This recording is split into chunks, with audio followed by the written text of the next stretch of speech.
All right, so welcome to another deep dive, everybody. Today, we're going way back to the legendary origins of King Arthur. But not the sword and the stone just yet. We're going further, even further back, to his father, Uther Pendragon. And let me tell you, there's a lot to unpack here. We're talking political intrigue, magic, maybe even, I don't know, like a little love story thrown in. All of it right here in this article, The Legend of Uther Pendragon and the Birth of King Arthur. So I'm curious, have you ever wondered how much of the King Arthur story is actually based on real history? Well, get ready, Yeah. because we're about to find out. Yeah, it's amazing how the story of Uther Pendragon is, well, it's not just some made-up fairy tale. It's really grounded in a period of intense change in Britain, like right when the Roman Empire was collapsing. Right, so we're talking about a Britain that's basically in chaos. What does the article tell us about that time? Okay, imagine this. You have Roman influence fading, Celtic traditions still holding on, and then you have the arrival of Anglo-Saxons. It's like all these cultures clashing, and that kind of uncertainty and constant threat, it really sets the stage for a legendary hero to emerge. Right, and that's where Uther Pendragon comes in. Yeah. And his brother Ambrosius, too. It's like they show up with this prophecy attached to them, almost like they're destined to bring stability back to Britain. Exactly. And the article really focuses on Uther's title, Pendragon. It literally means dragon's head, and it's connected to a fiery comet that appeared in the sky around that time. So he's not just some random warlord. He's got this powerful, almost mythical image from the get-go. Pendragon. Yeah, not your average nickname. It's an image of power for sure. But, dragons can be destructive too, right? Do you think the article is maybe hinting at Uther's downfall as well as his rise? That's an interesting thought. I mean, there is that duality to the dragon, that force of both creation and destruction. Yeah, okay. And speaking of powerful forces, we got to talk about Igraine. The article, it describes Uther's obsession with her. And it doesn't sound like just some simple crush. Right. It kind of kicks off this whole chain of events with huge consequences. Uther, he wants Igraine so badly that he acts recklessly. I mean, she's married to the Duke of Cornwall, Gorlois. But Uther, he besieges Tintagel, Gorlois' stronghold. Basically, he starts a war over a woman. Wow, that's a bold move.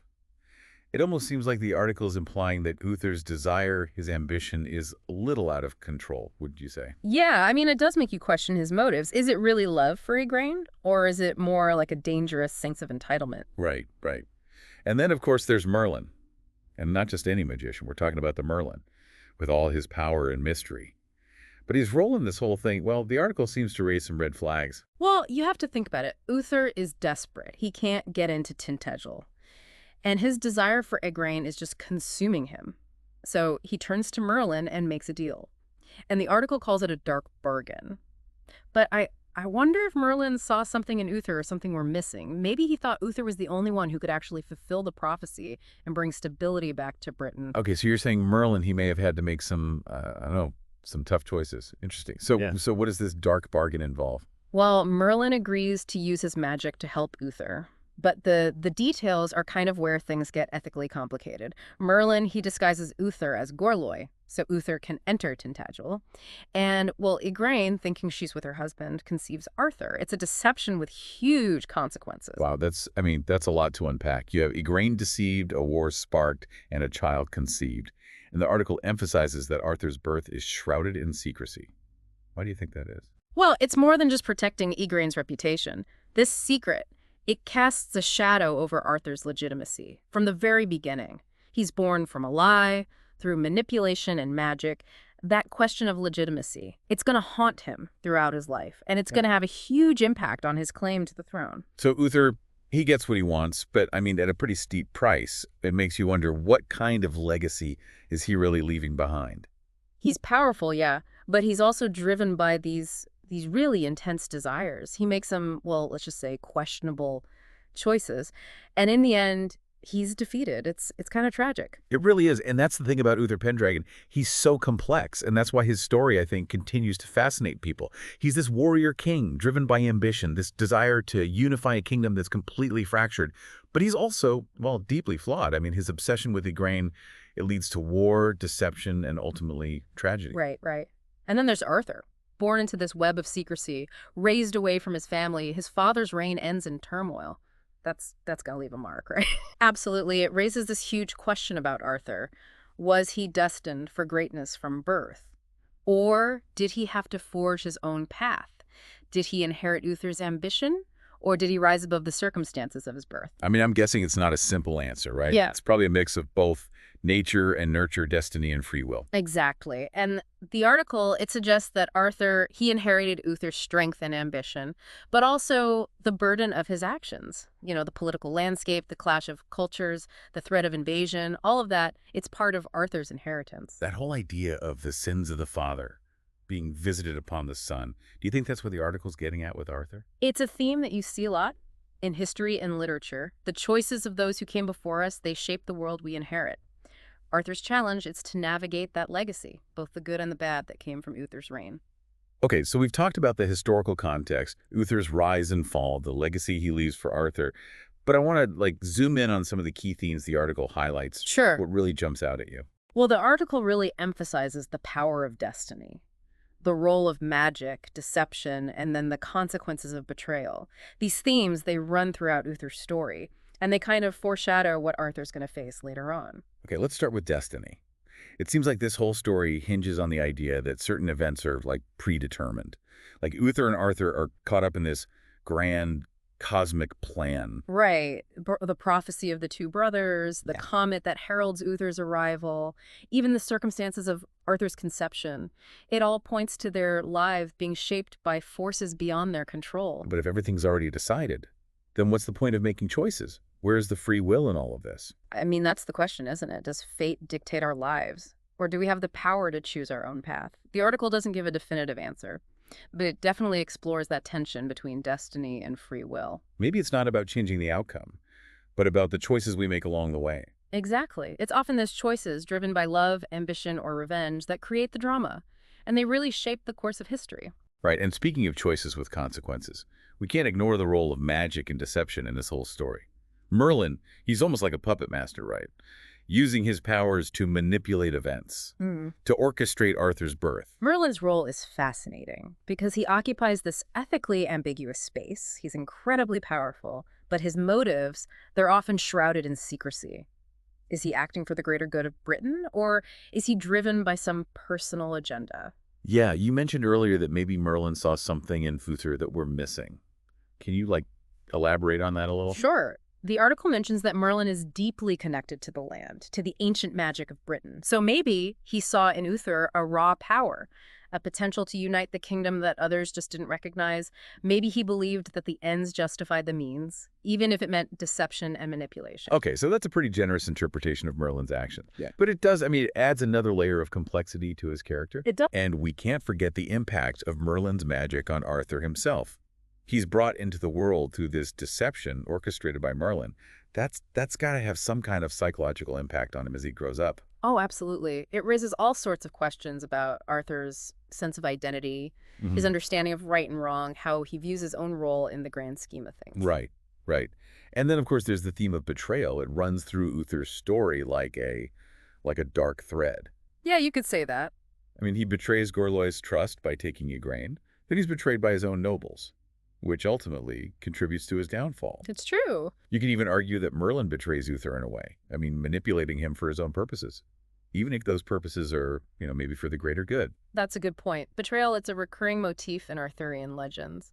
It really highlights how fragile trust is, especially in a world where power is constantly being contested.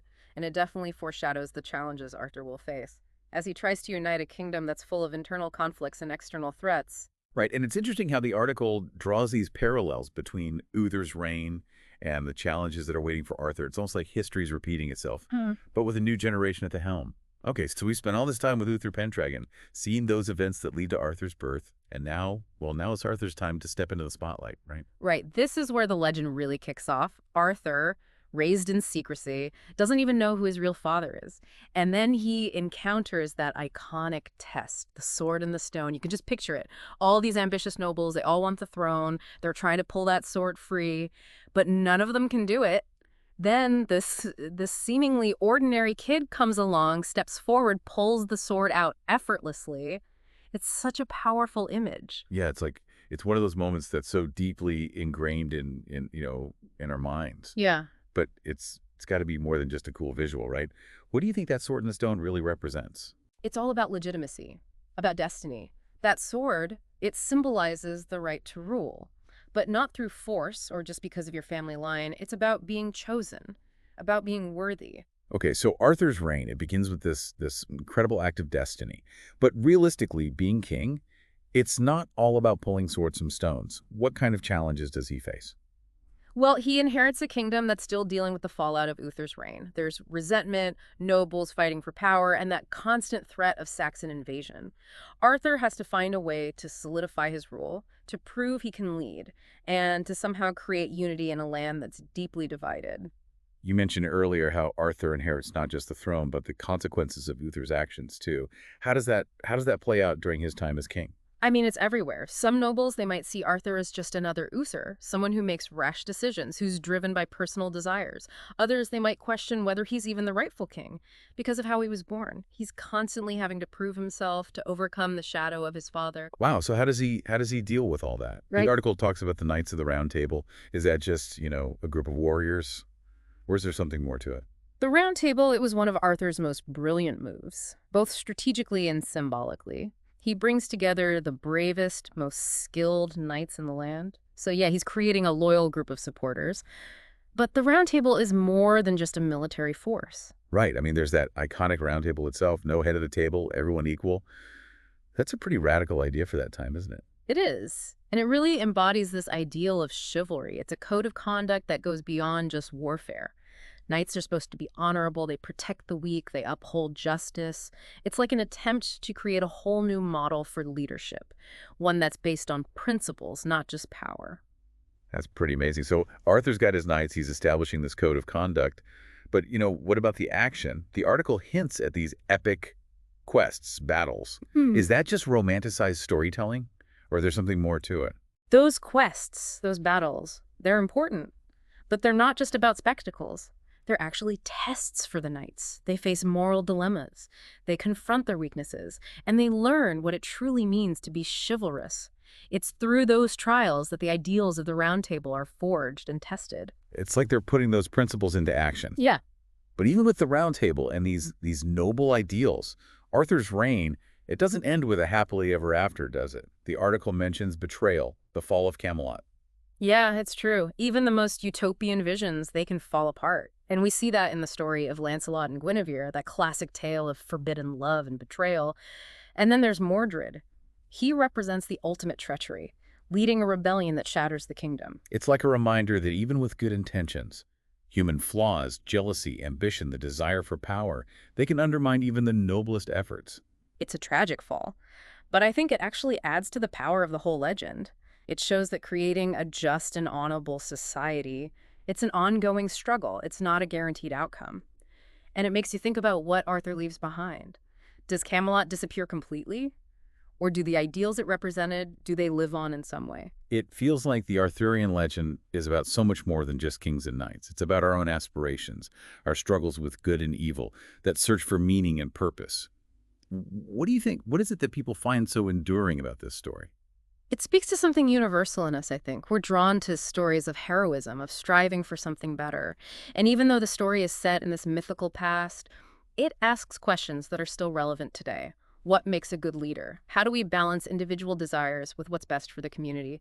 What sacrifices are we willing to make for a greater cause? These are questions that have resonated with people for centuries. Absolutely. Well, Yeah. as we wrap up this deep dive, I'm curious, what stands out to you most about the legend of King Arthur? For me, it's the enduring power of hope. Even though Camelot falls, the ideals it represents, chivalry, justice, honor, those don't disappear. Right. They continue to inspire us to try to create something better, to believe in the possibility of a world guided by those principles. That's a great point, and I think that's a perfect note to end on. Thanks for joining us on this deep dive into the legend of King Arthur.